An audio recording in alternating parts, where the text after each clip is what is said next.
What if I told you the same decoy-style pressure that destroyed Fetterman in 1866 was tried again in 1867?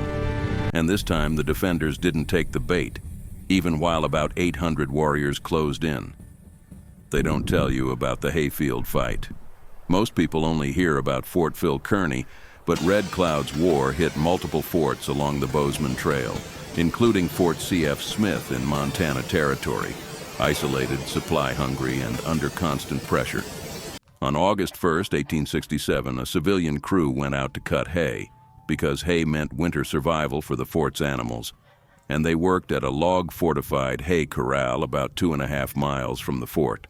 That morning, roughly a few dozen defenders, often described as about 20 soldiers and 9 civilians, though some reports vary, were inside the corral when a large attacking force, frequently estimated around 800, pressed in.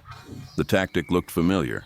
Fast attacks meant to provoke a chase and pull defenders into open ground, but the officer in charge, Sigismund Sternberg, refused to leave cover and kept his people disciplined behind the corral defenses. And here's where it gets crazy. The weapon upgrade changed the whole equation. Soldiers had newly issued Allen-modified Springfield breech-loading rifles, while some civilians had repeating rifles like Spencer or Henry models, letting the defenders fire much faster than older muzzle loaders. The fight lasted for hours, with repeated pressure on the corral and even attempts to burn them out by setting hay on fire.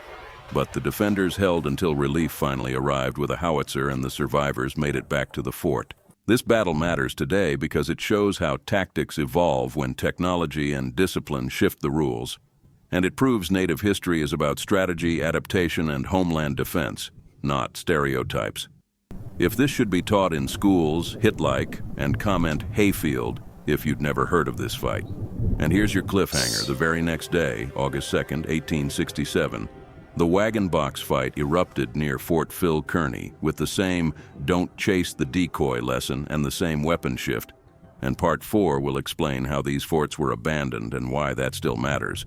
Comment, treaty, follow for the next episode, and share this with someone who thinks Native history is just one battle.